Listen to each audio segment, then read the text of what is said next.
Sidi Bou Saïd, à quelques kilomètres au nord de Tunis, l'un des endroits les plus chics de la côte tunisienne.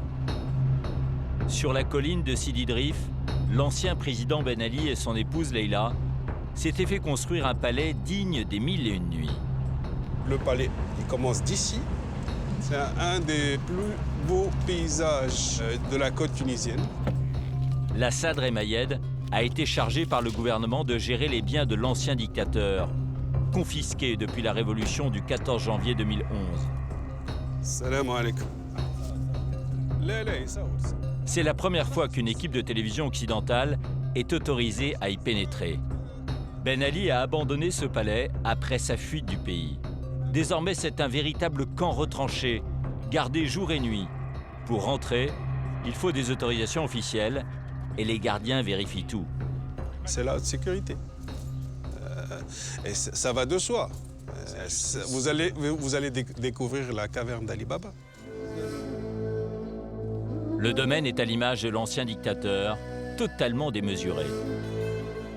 Ben Ali a fait construire ce palais à partir de 2002 sur un ancien terrain militaire de près d'1 hectare.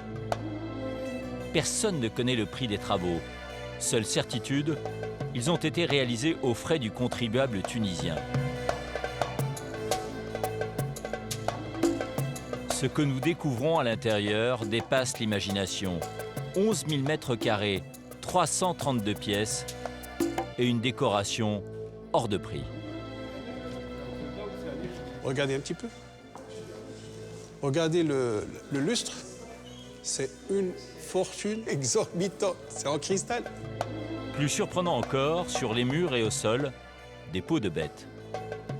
Il y a des peaux réelles de léopard.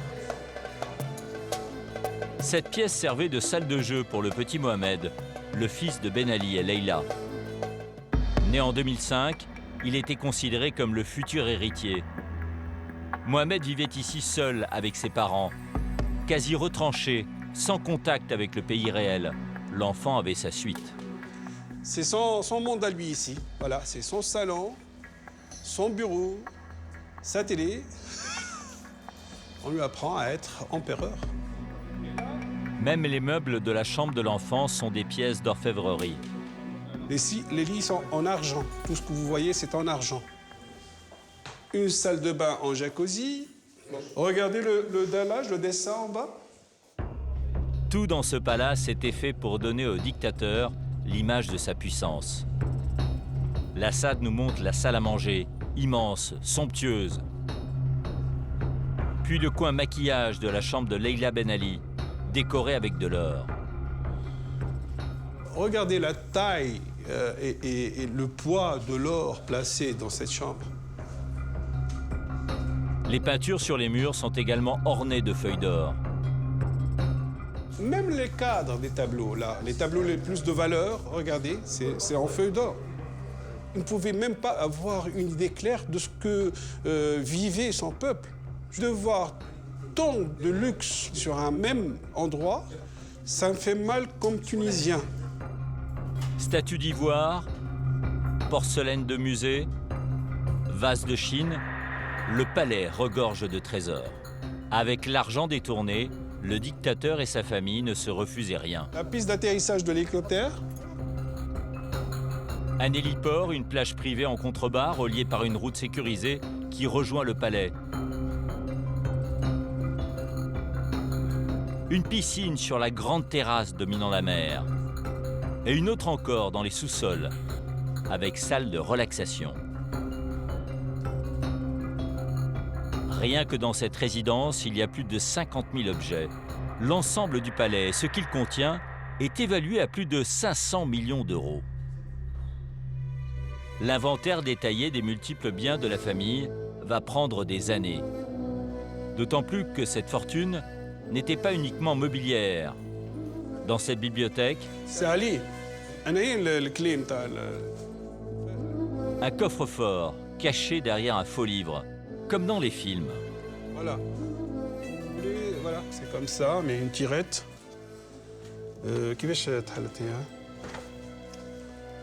Voilà. Bonjour. Bonjour, l'agence tunisienne. C'est vrai. À l'intérieur, ce que découvrent les enquêteurs juste après la Révolution, sous le regard d'une caméra de télévision tunisienne, est à peine croyable. Des centaines de liasses de billets, notamment de 500 €, empaquetés sous plastique.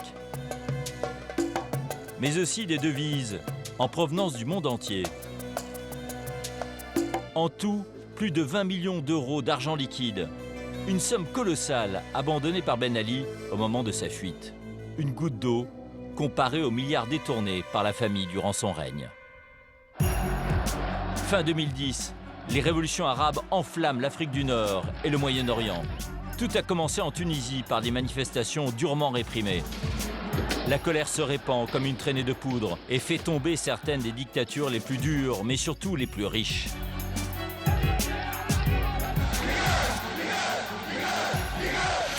Pendant 23 ans, un homme et sa famille ont pillé la Tunisie. Le président Ben Ali et son clan. Il y avait de précieux soutiens à l'étranger, notamment en France. Le 14 janvier 2011, sa fuite met à jour une incroyable vérité. Ce qui s'est passé ici, il n'y a pas de mots. C'est du vol manifeste. 500 villas, des voitures de sport, des yachts, des bijoux, l'appât du gain et des goûts de luxe du clan Ben Ali dépassaient l'entendement. Un bateau comme celui-là, l'achat neuf, coûte à peu près 800 000 €. C'est la folie de grandeur. Raquettes, extorsion, détournement de fonds, les sommes amassées donnent le vertige. 15 milliards d'euros. Le clan s'appropriait par la force les sociétés les plus rentables et ceux qui s'y opposaient étaient menacés de mort. Et voilà, donc 5 minutes après qu'ils aient tiré sur mon véhicule. C'est à peine à une quarantaine de centimètres de ma tête, en fait. Depuis la Révolution, la famille du dictateur déchu s'est réfugiée aux quatre coins du monde. Émirats, Arabie, Seychelles, Canada. Nous avons pisté ces anciens dignitaires. Nous avons retrouvé le chef du clan, recherché par la Tunisie. Il se terre à Montréal. Monsieur Trabelsi, j'aurais souhaité vous poser une ou deux questions. Un autre membre de la famille se cache au Moyen-Orient. On m'a dit que vous étiez à Dubaï. Je suis à Abu Dhabi. Nous avons aussi rencontré les juges qui traquent l'argent volé. Il y a éparpillé 5 millions, 10 millions, 40 millions. On va les ramasser. Mais que deviennent ces biens exceptionnels qui ont été confisqués? Dans ce pays, l'ombre du clan plane encore aujourd'hui. Ben Ali est parti, mais pas le système. Trésors cachés, gaspillage, traque internationale, enquête sur les milliards des Ben Ali. Retour au palais de l'ancien président. Sur place, nous retrouvons Lassad Remayed, qui gère les biens confisqués. Il nous conduit au garage, où est entreposée sa prise spectaculaire. La voiture de luxe de Ben Ali. C'est un des 6 prototypes qui ne sont pas vendables dans le monde. Prix de cette Mercedes Maybach, près d'1,5 million d'euros. C'est sa préférée. Ces derniers jours, il circulait avec. Cette voiture aurait été offerte en 2003 à Ben Ali par l'ancien dictateur libyen Kadhafi. Un véritable bijou. Vous allez voir ce qu'elle a dans le cœur. Un moteur de 350 chevaux, capable de rouler jusqu'à 300 km/h, et à l'intérieur des sièges en cuir et des équipements haut de gamme. C'est un super salon. Dans le coffre, il y a encore l'attaché-caisse de l'ancien président, abandonné. C'est la valise diplomatique, enfin c'est la valise là où on a trouvé des armes, des documents. Seul problème, cette voiture confisquée trop chère est invendable. Et ce n'est pas la seule. Lassad Remayed nous emmène sur le tarmac de l'aéroport de Tunis. Sur place, il a entreposé près de 200 voitures qui ont été saisies. Elles appartenaient toutes à des membres du clan Ben Ali. Aston Martin, Lamborghini, Bentley, des modèles de luxe à plus de 500 000 € pièce. Ça reflète l'ampleur des affaires qu'il faisait. Moi, il sortait pour le prestige quand il y a des festivités. Mais c'est des voitures qui ne circulent pas. C'est la moyenne d'une voiture, elle a circulé 700 km, 800 km. Des membres du clan avaient fait personnaliser leur modèle. Comme cette Aston Martin Vanquish, dédicacée à Saker El-Matri, l'un des gendres de Ben Ali. Il faut dire que c'est la Vanquish. Ça, il n'y a pas trop de prototypes dans le monde. Et pour entretenir ces voitures, un pilote professionnel a été engagé. Marche faire essence.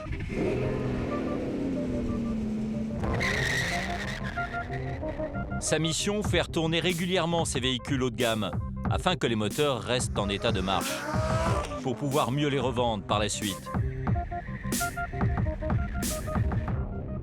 Certaines sont toujours en bon état de fonctionnement, comme ce modèle de sport. Ces voitures hors de prix ne sont qu'une infime partie de la fortune accumulée par le dictateur et par ses proches.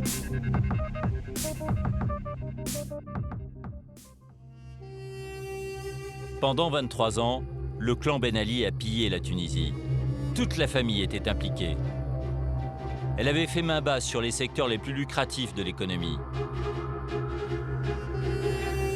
Après la Révolution, le nouveau gouvernement a dressé une liste officielle de 114 noms, un inventaire nominatif des personnes qui ont profité de la dictature.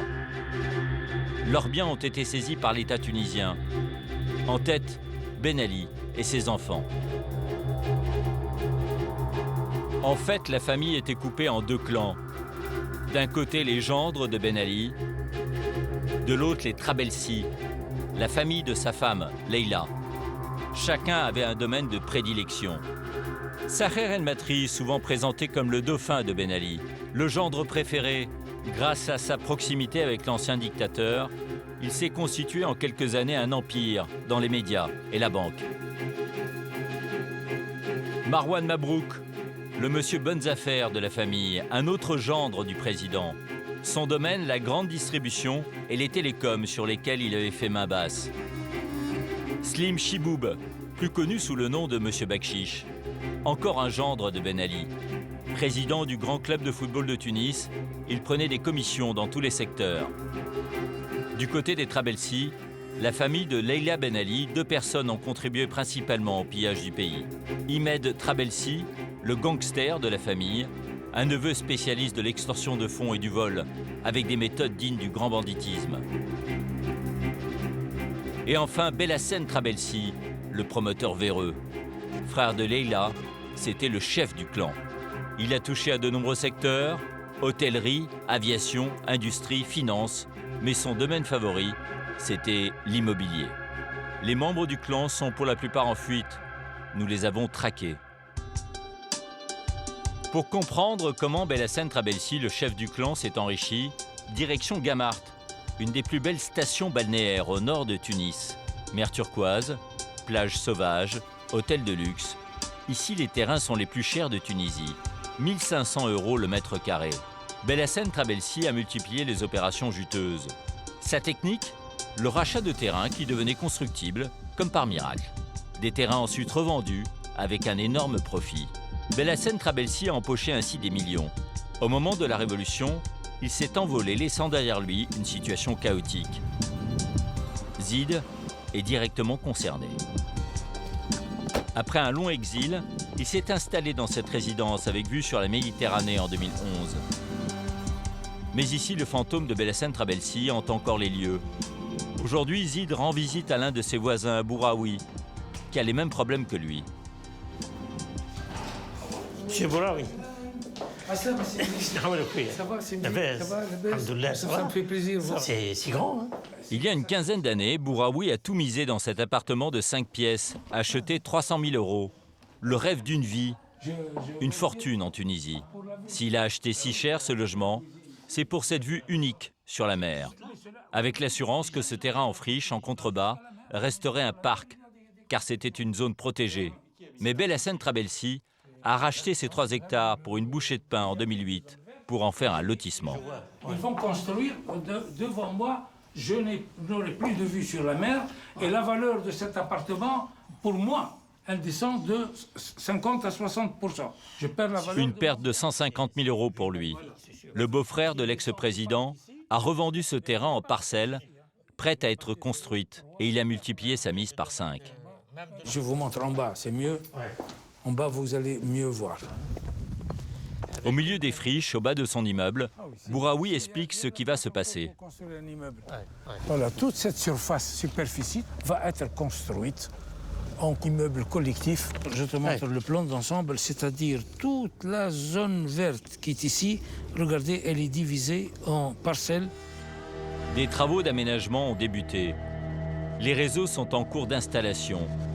Une maison a déjà été agrandie jusqu'à la mer avec les autorisations nécessaires. Bouraoui a donc déposé plainte pour empêcher ses projets d'aboutir. Mais rien ne bouge depuis la Révolution, comme si Belhacem Trabelsi avait encore tout pouvoir. Spéculation, c'est un mot qui existe. On sait ce que c'est. Mais ce qui s'est passé ici, il n'y a pas de mot. C'est pas spéculation. C'est du vol manifeste. Sur ce seul terrain de 3 hectares, le bénéfice engrangé par l'ancien promoteur Trabelsi est colossal. 50 millions d'euros, soit 100 millions de dinars tunisiens. Nous marchons sur un cadavre. Les 100 millions sont partis. Belhacem Trabelsi les a touchés parce qu'il a vendu les terrains, il les a empochés et il est parti avec. Passe-droit, corruption, le système Trabelsi était simple et très efficace. Il avait ses entrées dans toutes les administrations tunisiennes, comme à la mairie de la Marsa, dont dépend la résidence. Avec l'aide de Zid, nous filmons en caméra cachée, en nous faisant passer pour un acheteur d'appartements. Bonjour monsieur. L'employé municipal nous confirme qu'un permis de lotir a bien été délivré à Belhacem Trabelsi en 2008, sur ce terrain vierge. Ah, il y a tout un lotissement ici. Il date de quand ce lotissement? Le beau-frère de Ben Ali a agrandi la zone constructible jusqu'à la mer, en changeant le tracé du domaine protégé, et cela en toute impunité. Donc il a fait agrandir le terrain. Et il a eu l'accord. Pourquoi?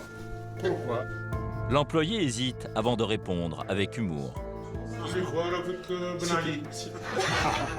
Visiblement, on ne pouvait rien refuser ici comme ailleurs à la famille du dictateur. À cause de quoi on a fait une révolution? À cause de ça? L'employé ajoute que Trabelsi a fait d'autres opérations immobilières de ce genre sur cette côte la plus prisée du pays, allant jusqu'à empiéter sur le célèbre site archéologique de Carthage. Il y a eu d'autres affaires comme ça? C'est ça. Oui. Dans la zone archéologique, ils ont déclassé. Ils ont déclassé la zone. Ouais. Aucun respect pour le patrimoine ni pour l'environnement. Seul le business comptait. Grâce à sa proximité avec Ben Ali, Belhacem Trabelsi construisait comme il voulait, où il voulait. Devenu expert en spéculation immobilière, il a gagné des dizaines de millions d'euros. Ça vous écœure un peu? Absolument, absolument. Aujourd'hui, ils ont laissé une situation compliquée. Ah oui, maintenant, chacun, il lève les mains. C'est pas moi, c'est pas moi, c'est pas moi. Parce que Belhacem, il n'est pas là. 14 janvier 2011. Malgré la répression sanglante du régime, la pression de la rue est trop forte. Les principaux dirigeants de l'ancien régime fuient en catastrophe. Ben Ali et sa femme Leila se réfugient en Arabie Saoudite, où ils sont protégés et désormais inaccessibles. Belhacem Trabelsi, lui, a quitté précipitamment la Tunisie par la mer, dans des conditions rocambolesques. Nous avons décidé de suivre sa trace afin de tenter de le retrouver. Notre traque commence à Sidi Bou Saïd, à quelques kilomètres de Tunis. Les Ben Ali et les Trabelsi avaient fait main basse sur ce Saint-Tropez tunisien. La famille vivait comme des milliardaires entre leur villa de rêve, leur palais doré et la marina pour leur bateau de croisière. Mourad Chamari travaille depuis plus de 30 ans sur le port. Il connaissait tous les membres du clan. Zid. Encore. Capitaine de bateau, il dirige l'unique école de voile de Sidi Bou Saïd. C'est bon au niveau de l'organisation avec Titou? Mourad était là dans l'après-midi du 14 janvier 2011 quand Belhacem Trabelsi est venu sur le port avec sa famille pour fuir à bord de son bateau. Selon lui, les autorités auraient pu l'empêcher de partir, mais personne n'en a donné l'ordre. Alors le 14 janvier, le bateau M. Trabelsi était sur le quai qui est là-bas. Il est arrivé au parking, il est monté sur son bateau. Son chauffeur et le marin sont allés faire les formalités et ils ont quitté le port. Ils sont sortis du port en sachant qu'il y avait un tireur d'élite de la garde nationale qui était posté sur le toit du poste de la garde nationale là-haut et qui avait envie de le tuer, qui attendait les ordres de le descendre, mais ils n'ont jamais reçu les ordres d'arrêter M. Trabelsi parce qu'ils ont au contraire reçu des ordres pour le laisser partir. On aurait pu éviter qu'ils ne partent, mais ils étaient très protégés. M. Trabelsi lui-même était armé. Le 14 janvier, on voyait très bien dans son blouson le pistolet dans la poche.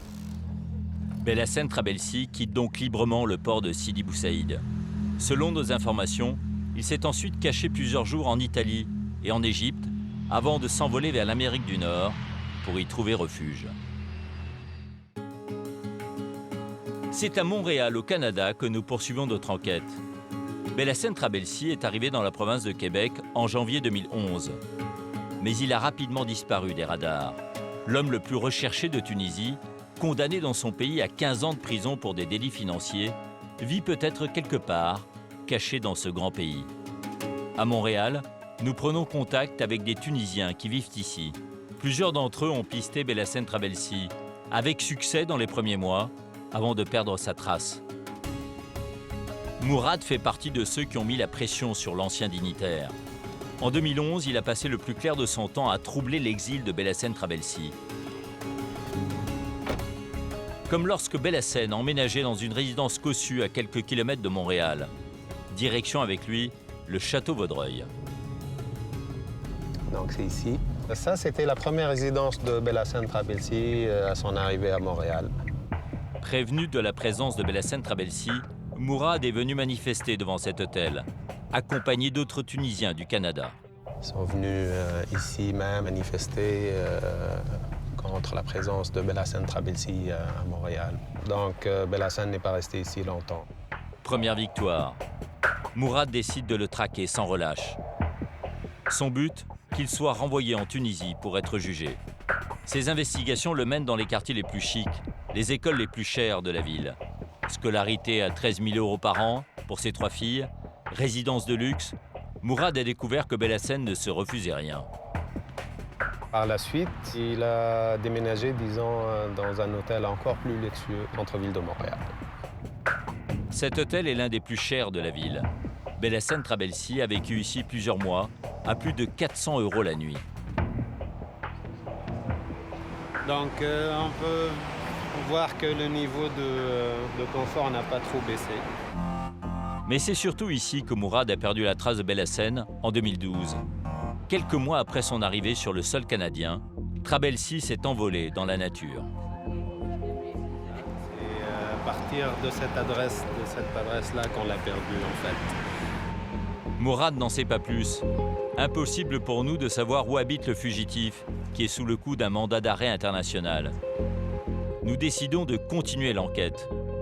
Nous apprenons que Belhacem Trabelsi a demandé au Canada le statut de réfugié politique.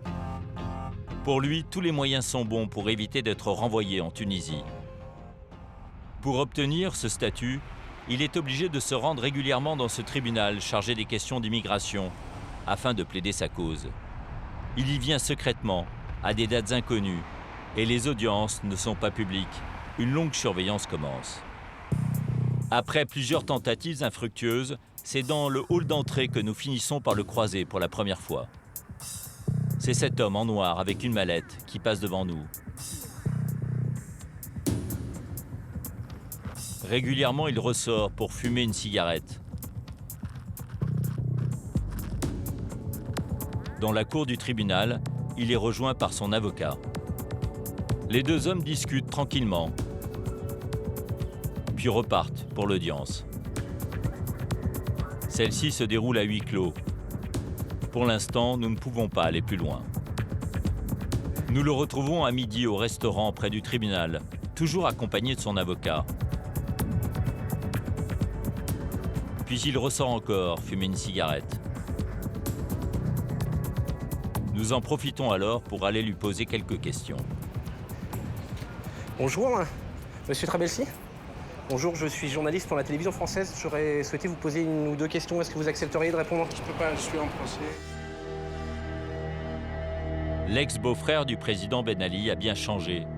Il a beaucoup maigri. L'ancien chef du clan, autrefois si imposant, est fatigué, presque abattu. Il refuse de répondre à nos questions, prétextant la procédure en cours. Voilà mon avocat. Puis il s'éloigne pour ne pas être filmé. Son avocat, en revanche, accepte de nous répondre. C'est la première fois qu'il va livrer le point de vue de son client à la télévision. Nous lui demandons pourquoi Belhacem ne veut pas rentrer en Tunisie.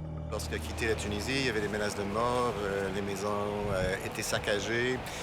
On a tout vidé, même à coups de camion à travers les murs et tout ça. Il y avait des menaces, une extrême violence, bien sûr. Et il y a des gens là-bas qui probablement le rendent encore responsable pour tous les problèmes qu'il y avait avant le 15 janvier 2011. Et qui pourrait probablement exercer un certain niveau de violence contre lui, bien sûr, et ses enfants et son épouse aussi. Le discours est bien huilé. Selon son avocat, les malversations de Belhacène Trabelsi ne sont pas prouvées. Et à l'entendre, c'est un pauvre homme sans bien ni fortune. Mais alors, de quoi vit son client au Canada? D'aide, de soutien, avec des moyens du bord. Parce qu'aujourd'hui, il n'a pas d'argent, il n'a aucune source de revenus ici? En principe, moi, il faudrait que j'aille chez lui pour aller au magasin du coin acheter des cigarettes, parce que lui n'est pas censé avoir $1 dans ses poches. Nous insistons pour savoir avec quel argent Belhacène Trabelsi a pu mettre ses enfants dans les meilleures écoles de la ville. Un peu énervé, son avocat décide alors de mettre fin à l'entretien. Laissez-le, là. Nous sommes actuellement dans un moment un peu difficile. Il n'en dira pas plus. Belhacène Trabelsi et son avocat rentrent dans le bâtiment pour la reprise de l'audience. Mais nous voulons en savoir davantage sur la vie au Canada de l'ancien pilier du régime Ben Ali. À la sortie du tribunal, nous suivons sa voiture.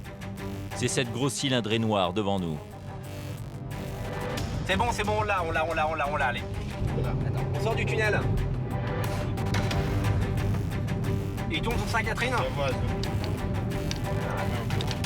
Il se dirige vers un quartier résidentiel et disparaît dans un parking.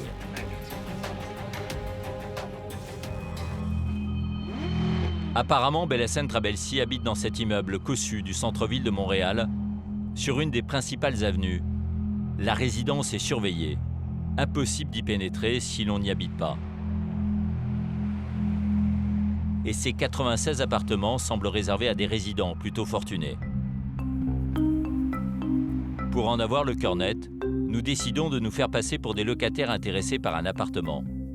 Le gardien nous fait visiter l'un d'entre eux.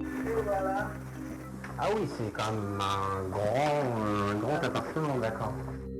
Les pièces sont grandes, l'appartement est bien équipé.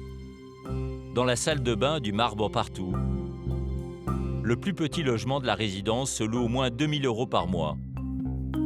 Au sous-sol, il y a aussi un sauna et une salle de sport privée. À la fin de la visite, le gardien nous confie que la résidence est surtout habitée par des diplomates et des gens venus du monde arabe. Ici, c'est un peu comme le Moyen-Orient. Il y en a du Maroc, Tunisie. Lorsque nous lui demandons s'il a entendu parler de Belhacène Trabelsi, il semble plus mal à l'aise. Peut-être que vous le connaissez, c'est M. Belhacène Trabelsi. J'ai entendu parler. Officiellement, le fugitif n'a donc plus d'argent. Il semble pourtant vivre confortablement dans cette résidence. L'ex-beau-frère de Ben Ali attend tranquillement d'obtenir son statut de réfugié politique au Canada afin d'éviter la prison.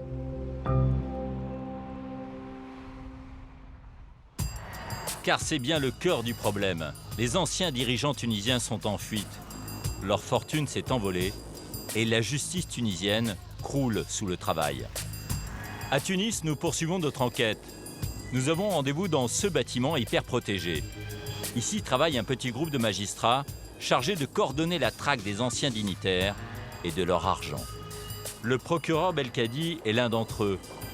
Pour la première fois, il va accepter de montrer à la caméra les fameux dossiers du clan Ben Ali. Suivez-moi. Il nous emmène dans un bureau où 3 personnes s'activent sur ces dossiers. Alors bonjour. Cette équipe prépare les demandes d'extradition et de récupération des avoirs qui sont envoyés à l'étranger. Sur les étagères, des dizaines de dossiers s'entassent. De gros poissons tels que Belhacène Trabelsi, voilà, c'est celui-là. Il a été envoyé au Canada. Nous attendons avec impatience une réponse, espérant qu'elle soit favorable. Sur ce cas, comme sur de nombreux autres, le procureur sait qu'il est face à un mur, car il ne peut pas forcer le Canada à coopérer. Et Belhacène Trabelsi l'a bien compris. Il a voulu avoir auprès des autorités canadiennes le statut de résident. Ça a été refusé et maintenant il est passé, bien sûr, à la procédure d'avoir le statut de réfugié. Il joue la montre. Ou tout à fait. Les juges ont aussi des difficultés à attraper d'autres anciens dirigeants. C'est le dossier de la demande d'extradition de Saher El-Matri. Saher El-Matri, le gendre préféré de Ben Ali, le plus riche surtout, condamné officiellement à 16 ans de prison en Tunisie, il alterne aujourd'hui des séjours au Qatar et aux Seychelles. Il joue à cache-cache?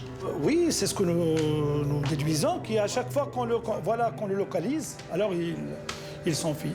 Mais le dossier le plus délicat, c'est évidemment celui de l'ex-président Ben Ali et de sa femme, Leila, accueillis en hôte de marque en Arabie Saoudite. Le procureur nous montre la demande d'extradition. C'est le dossier d'extradition de l'ancien président Zine Abidine Ben Ali.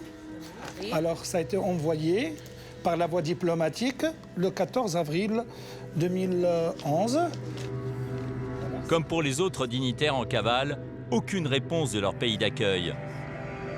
De notre côté, nous avons écrit à son avocat pour solliciter l'ancien président et son épouse, afin de lui poser des questions.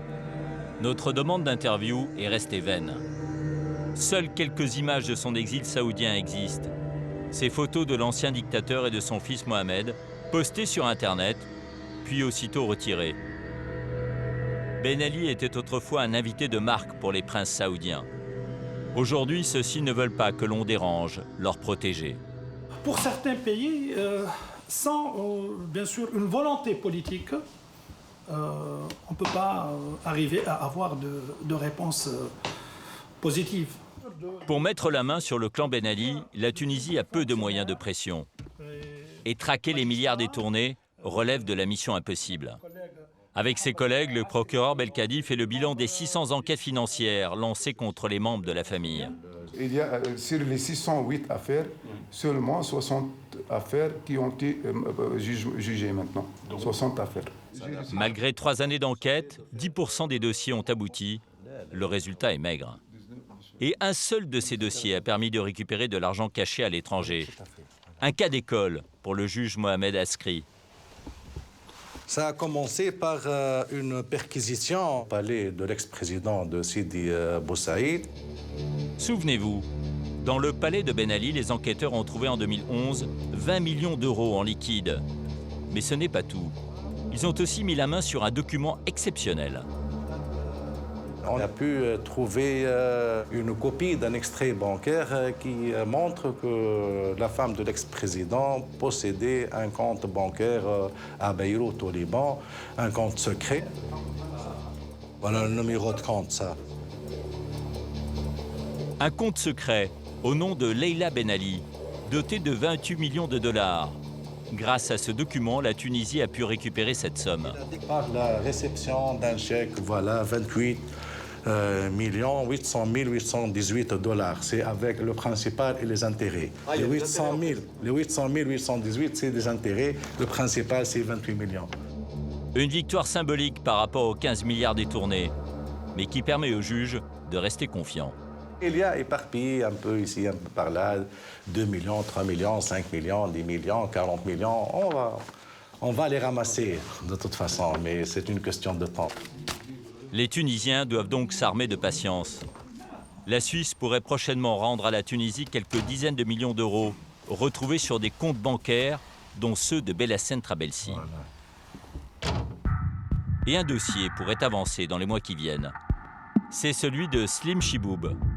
Avant la Révolution, cet autre gendre de Ben Ali jouait les intermédiaires dans les affaires en Tunisie pour lesquelles il aurait touché des pots de vin. Après la chute du régime, il s'est évaporé avec ses millions. Au terme d'une longue enquête, nous l'avons localisé dans les Émirats arabes unis. Selon nos informations, Slim Chiboub a séjourné dans un appartement luxueux comme celui-ci. Nous avons obtenu son numéro de téléphone. De Tunisie, nous tentons de le joindre. Oui. Monsieur Slim Chiboub? Oui, c'est moi-même. On m'a dit que vous étiez à Dubaï, je voulais savoir si c'était exact. Je suis à Abu Dhabi. À Abu Dhabi, d'accord. Accusé de malversation dans son pays, le gendre de Ben Ali se défend. Ce qu'on me reproche aujourd'hui, je ne sais pas, il y a eu beaucoup d'intox, il y a eu beaucoup de manipulations. On ne peut pas parler de détournement de fonds parce que je n'ai jamais eu de responsabilité dans l'État tunisien. Je suis un homme d'affaires. Et vous avez gagné beaucoup d'argent comme ça? beaucoup, relativement peu ou beaucoup, peu importe. L'essentiel, c'est que je ne pense pas avoir dérogé aux lois de mon pays. Et vous vivez de quoi, alors? Je vis d'amour et d'eau fraîche. Je vis. Slim Chiboub refuse de nous donner le montant de l'argent qui lui reste, en Suisse et ailleurs. Des dizaines de millions d'euros? Non. Même pas une dizaine. Mais le gendre de Ben Ali nous confie que l'exil l'a coupé de sa famille. Ma femme est interdite de voyager. Seuls mes enfants viennent me voir de temps à autre. Et nous vivons une grande déchirure, mais bon, c'est la vie. Du coup, Slim Chiboub se dit prêt à revenir en Tunisie pour affronter les juges. Vous voulez rentrer dans votre pays? Oui, bien sûr. Je n'ai pas bougé des Émirats. Je me bats tous les jours pour pouvoir rentrer chez moi, dans ma famille, dans mon pays, et assumer mes responsabilités. Vous avez confiance dans la justice de votre pays? Bien sûr que j'ai confiance. Slim Chiboub espère donc rentrer en Tunisie dès que possible. Nul ne sait encore le sort qui l'attend sur place. Chiboub est poursuivi pour des détournements dans son pays. Mais il possède des biens immobiliers dans le monde entier, comme la plupart des membres du clan. En particulier à Paris, où Ben Ali et les siens se sont installés dans les quartiers les plus chers. Grâce à notre enquête, nous avons identifié une douzaine de résidences leur appartenant toujours au cœur de la capitale. Nous accompagnons Déborah. Cette jeune femme travaille pour une ONG spécialiste de l'argent des dictateurs. Elle sera en quelque sorte notre agent immobilier. Direction le très chic 16e arrondissement, avenue Kléber, l'une des artères les plus cotées de Paris. Là, on est avenue Kléber et on est chez Dorsaf Ben Ali, la première fille de Ben Ali et de son mari, Slim Chiboub. Slim Chiboub, le gendre que nous venons d'interviewer au téléphone à Abu Dhabi. Il a acquis ici un appartement en 2007, pour lui et pour son épouse. Donc, ils ont acheté un appartement situé au premier étage à droite, donc là, ici à droite, composé de galeries, 5 pièces, salle de bain, 2 toilettes, un WC, cuisine, office. Une chambre de service numéro 56 au 7e étage, donc c'est très haut. Une cave numéro 12. Prix d'achat de ce pied-à-terre, plus de 2 millions d'euros. Les documents officiels que nous nous sommes procurés portent bien la signature des deux propriétaires. Dorsaf Ben Ali et Slim Chiboub. Or, sur les 114 personnes du clan dont les biens ont été confisqués en Tunisie, ils sont en haut de la liste. Dorsaf, numéro 3, et Chiboub, numéro 4. Donc c'est vraiment le premier cercle? C'est le premier cercle de la famille Ben Ali. Aujourd'hui, cet appartement est vide. Et malgré une enquête judiciaire en cours à Paris, personne ne l'a confisqué. Déborah nous conduit ensuite à quelques centaines de mètres de là, toujours dans le 16e arrondissement. Nous sommes rue Le Sueur. Ici, c'est un hôtel particulier qui a été acheté pour 2 millions d'euros par une autre fille du dictateur, Nesrine Ben Ali, et son mari, Saher El-Matri. La date, 26 mars 2010, et les signatures de Saher Matri et de Nesrine Ben Ali. Le couple s'est enfui au Qatar, leurs biens sont confisqués en Tunisie, mais à Paris, rien ne bouge. Cet immeuble, il est là il est vide. Voilà, la justice fait son chemin lentement. La visite complète des biens immobiliers appartenant toujours au clan Ben Ali à Paris pourrait prendre la journée. Elle passerait par la rue Marbeuf et un appartement près des Champs-Élysées. Puis par l'avenue Raymond Poincaré, une avenue très cotée du 16e arrondissement de Paris. Ou encore par le boulevard Saint-Germain, une belle adresse du 6e arrondissement. Ou encore par la rue du Départ, un appartement moderne près de la gare Montparnasse. La liste n'est pas exhaustive. Grâce à tous ces biens, l'État tunisien pourrait récupérer plusieurs dizaines de millions d'euros. Mais personne ne semble s'en préoccuper. Une situation incompréhensible. Que ce soit à Paris ou en Tunisie, la justice a bien du mal à avancer sur ces dossiers. Retour à Tunis. C'est un pays meurtri qui tente de panser ses plaies, mais la colère demeure. Les manifestations sont quasi quotidiennes dans le centre-ville. En 3 ans, rien ne semble avoir changé. Sous Ben Ali, la violence et la corruption régnaient à tous les niveaux. Ceux qui en ont été victimes n'ont pas obtenu justice. Samia se rend dans un quartier populaire. Cette jeune femme a perdu son frère, tué en janvier 2011. Depuis ce drame, elle s'occupe de l'association des familles des martyrs de la Révolution.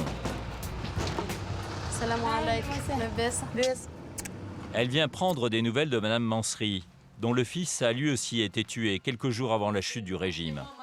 Majdi était chauffeur de taxi, racketé pendant des années par un garde national. En janvier 2011, il refuse de lui donner l'argent. Lorsqu'il a vu la révolution, il croit que Ben Ali s'en va et les policiers de Ben Ali vont s'arrêter de faire des mauvaises choses et ils sont de mafia. Majdi sort de chez lui le 12 janvier 2011. Le policier l'attend dans la rue et là-bas, de sang-froid. Dans la chambre de Majdi, le temps s'est arrêté. Rien n'a bougé depuis ce jour tragique. Et dans l'armoire du jeune homme, il reste encore des vêtements sales. Jusqu'à maintenant, je n'ai pas lavé les vêtements de mon fils. Son frère tient à nous montrer le blouson que Majdi portait ce jour-là. Il est encore maculé de sang. C'est le sang. Oui. Combien de... Sous Ben Ali, c'est l'État tout entier qui était corrompu, des élites aux simples policiers. Le racket dont était victime Majdi se faisait à la vue de tous. Et les Tunisiens étaient aussi au courant de ce qui se passait dans les plus hautes sphères. Pour Madame Mansri, l'arrogance de Ben Ali et de ses proches était sans mesure. Être riche, avoir une belle voiture, même un château, avoir de l'argent, avoir des bijoux, avoir des... Mais eux, ce n'est pas comme ça. Oui. C'est la folie. C'est la folie, oui, c'est la folie. Ils ne sont pas corrects, ils ne sont pas des gens normaux, ils ne sont pas des gens normaux. Malgré la révolution, Madame Mansri reste en colère. L'assassin de son fils n'a toujours pas été jugé. L'impunité demeure. La justice fonctionne mal. En réalité, la Tunisie peine à gérer l'héritage trop lourd des années Ben Ali. Certaines des richesses accumulées par le clan sont aujourd'hui à l'abandon.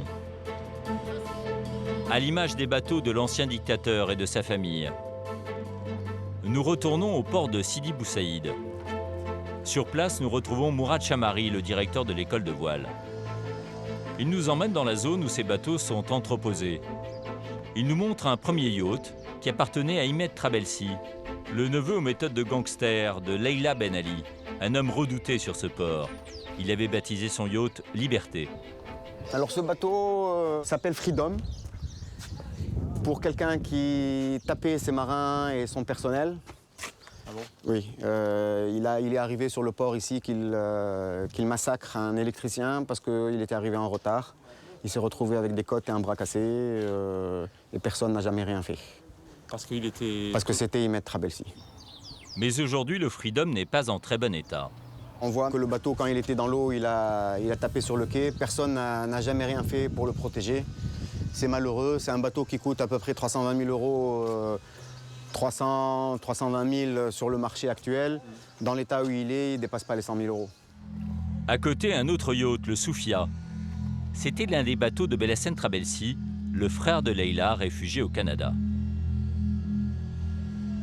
C'est le bateau sur lequel il a quitté la Tunisie le 14 janvier. Un bateau comme celui-là, l'achat neuf, coûte à peu près 800 000 euros. Mais depuis 3 ans, ce bateau, lui non plus, n'est pas entretenu. On voit l'état de la coque être très mauvais. On voit bien que ça n'a pas été cariné. On voit les algues et les coquillages sur la coque. On voit les dégradations là, aucun entretien pendant qu'il était à l'eau.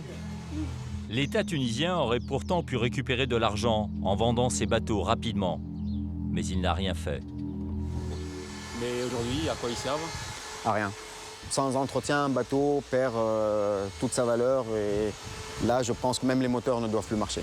Aujourd'hui, celui-là, il coûte 100 000 euros. Même pas. Et ils sont désormais invendables. Pour ces 2 bateaux, la perte totale atteint déjà 1 million d'euros. l'État tunisien semble débordé par l'ampleur de la tâche. Car en plus des bateaux, des voitures et des palais, il faut s'occuper des entreprises qui ont été confisquées aux clans. Et cela tourne parfois au désastre. Pour le comprendre, direction le nord de Tunis. Nous avons rendez-vous avec Fawzi Mabouli. Il a tout enduré sous le régime Ben Ali. Extorsion, pression, arrestation et même une tentative d'assassinat en France où il s'était réfugié. Car cet homme d'affaires, victime du système Ben Ali, avait fini par rejoindre l'opposition. Je quitte une réunion d'opposants à Paris. Et là, je suis pris en chasse par un véhicule où il y a 4 individus armés. Et voilà, donc c'est le 22 octobre 2009. Je prends les photos, puis après 5 minutes après qu'ils aient tiré sur mon véhicule. Donc c'est à peine à une quarantaine de centimètres de ma tête, en fait. C'est-à-dire qu'ils avaient mal calculé, disons, la vitesse à laquelle je roulais, mais le tir était précis au niveau de la hauteur. En France, l'enquête sur cette attaque n'aboutira pas. Exilé pendant 3 ans, Fawzi Mabouli est rentré après la Révolution pour récupérer ses biens et se battre. Mais les choses ne se passent pas du tout comme prévu. 3 ans après la Révolution, des désillusions, il y en a pas mal. Et pas que chez moi. Comme chaque matin, il prépare le petit déjeuner pour ses 2 filles. Allez, à table les enfants. Sans emploi durable, il se raccroche à sa vie de famille. Une famille à qui il a raconté le début de son histoire sous forme d'un joli conte. L'histoire d'un papa qui s'est battu contre un roi méchant. Pourquoi je me suis battu, moi, avec le roi? Qu'est-ce qu'il voulait me faire, le roi? Il voulait prendre ton magasin. Il voulait prendre mon magasin, oui. Et puis? Et puis, toi, t'es parti avec le bateau. Moi, je suis parti avec le bateau, c'est vrai. Pour Fawzi et sa famille, l'enfer a commencé en 2006. Cet entrepreneur décide de lancer la première grande enseigne de bricolage en Tunisie. Il nous emmène sur le lieu qu'il avait choisi pour cette grande surface. C'est moi qui ai choisi cette implantation. Et moi, j'aime beaucoup cette zone parce qu'en fait, là, on est à la sortie de Tunis. C'est la sortie nord de Tunis. Donc, on est à même pas 10 minutes du centre-ville. Lorsqu'il a voulu démarrer son projet avec un associé, il a reçu la visite de cet homme, Ahmed Trabelsi, le neveu du président Ben Ali. Très rapidement, il m'a dit « Ah, mais attention, là, ça c'est ce genre de projet, c'est très sensible, ça nécessite l'accord du président de la République. » En réalité, il s'agit d'un racket. Le neveu du président exige des parts gratuites dans l'affaire. Au départ, 30%. Et puis très rapidement après, ils ont dit non, finalement, pour ce projet, ça sera 40%. Et ça a été 70%. Et voilà. Fawzi est finalement éjecté du projet. Menacé, il doit se réfugier en France. En 2009, ce magasin a été inauguré en présence d'Ahmed Trabelsi, alors tout-puissant. Pendant la Révolution, il n'a pas réussi à prendre la fuite. Il est en prison et l'État a confisqué tous ses biens. Aujourd'hui, Fawzi Mabouli revient sur place pour tenter de renouer des contacts avec les équipes et obtenir aussi des informations sur le magasin qu'il n'a pas pu récupérer. Le parking est complètement vide, pas grand monde. C'est pas normal. Enfin, je sais pas trop comment il fonctionne maintenant. Est-ce qu'ils ont à nouveau de la marchandise, etc. Mais enfin, depuis 3 ans, il fonctionne pratiquement au ralenti. On va voir un peu. Ça fait un moment que je veux même plus y aller parce que ça me fait mal au cœur, en fait, de voir comment c'est à l'intérieur. Mais les agents de sécurité l'empêchent d'entrer. Ils nous interdisent aussi de filmer. Le directeur de la sécurité s'approche de nous.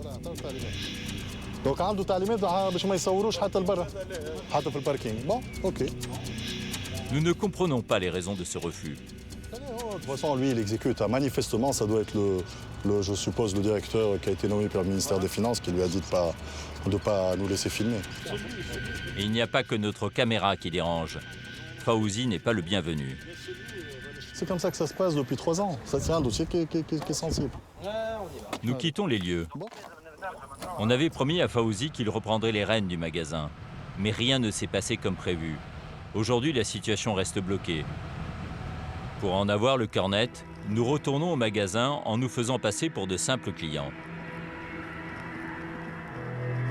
Et nous constatons très vite qu'il n'y a pas grand monde. Bonjour. Nous parcourons les rayons, ils sont pratiquement vides. Ce qui devait être la plus grande surface de bricolage de Tunisie a des allures de magasin fantôme. L'État, qui en est propriétaire, semble l'avoir abandonné. Les employés sont toujours payés par l'État, mais lorsque nous arrivons à la caisse, la vendeuse est peu occupée. Bonjour. Bonjour madame, ça va bien? Il n'y a pas trop de monde le samedi, c'est normal? Oui, c'est calme. Trop calme. C'est toujours calme. Parce qu'il n'y a pas des articles, il n'y a pas de choix ici. Il n'y a pas du nouveau rivage. Un des employés nous confirme que depuis que le magasin a été saisi, il ne se passe rien. Vous attendez? Et vous attendez quoi que... Merci. Merci, au revoir. Personne ne sait ce que ce magasin va devenir. Une situation absurde, mais il y a peut-être une explication à cet abandon. Nous nous rendons dans le centre commercial qui est situé à quelques centaines de mètres de là. Il appartient à l'une des grandes familles de Tunisie, les frères Mabrouk. Ceux-ci ont aussi prospéré sous l'ère Ben Ali, comme Marwan, l'homme d'affaires qui a épousé Nesrine, l'une des filles du dictateur. Mais ce centre commercial qui appartient à ses frères n'a pas été confisqué après la Révolution. Dans cet hypermarché, les clients se pressent ce samedi après-midi et il possède un vaste rayon bricolage. Peinture, outils, tondeuse à gazon. Il est très bien approvisionné contrairement à celui que nous venons de visiter. Le contraste est saisissant. L'empire des Mabrouk continue de s'étendre alors que l'État tunisien semble impuissant à faire redémarrer le magasin qu'il a confisqué. Un véritable scandale pour Fawzi. Il est amer. Ben Ali est parti, mais pas le système. C'est une justice qui absout les corrompus, qui sont encore très puissants financièrement et qui finalement retardent et pénalisent ceux qui ont combattu le régime.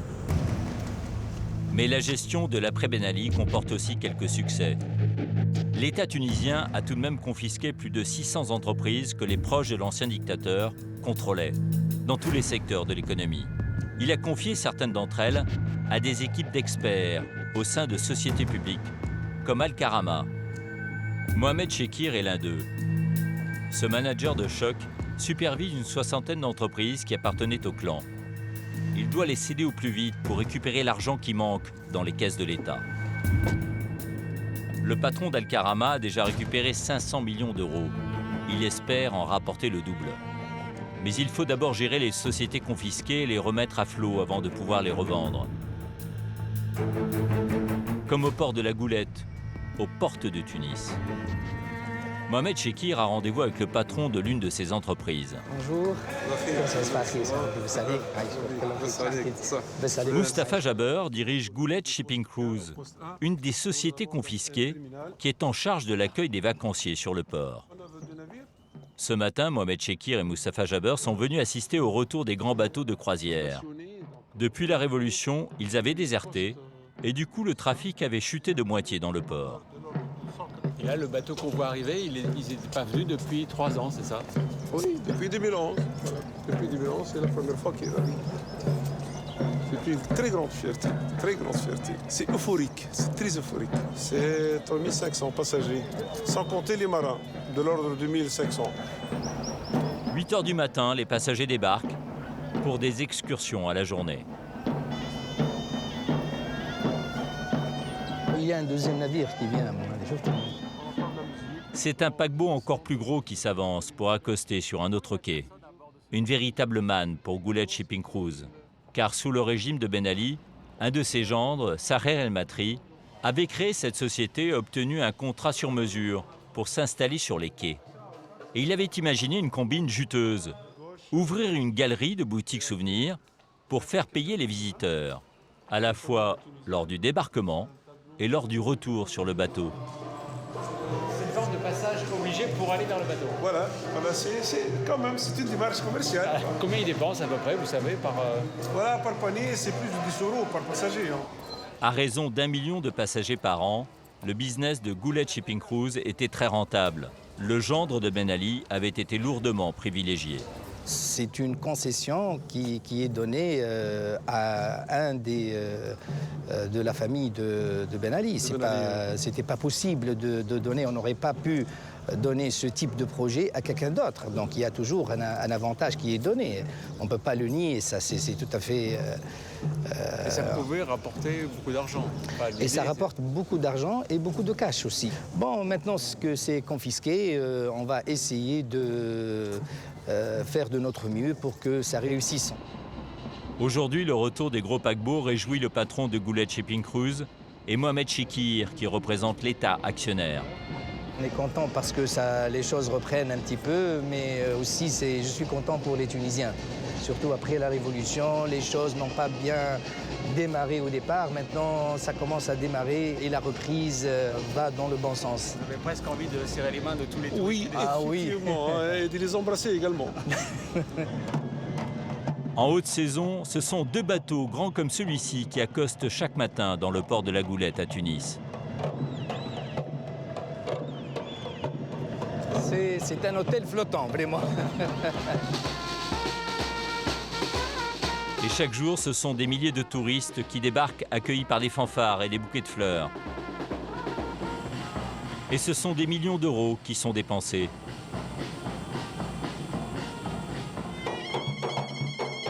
De quoi réanimer l'économie tunisienne, qui en a bien besoin. De quoi aussi penser un peu les plaies de l'ère Ben Ali et tenter d'oublier les milliards qui se sont envolés.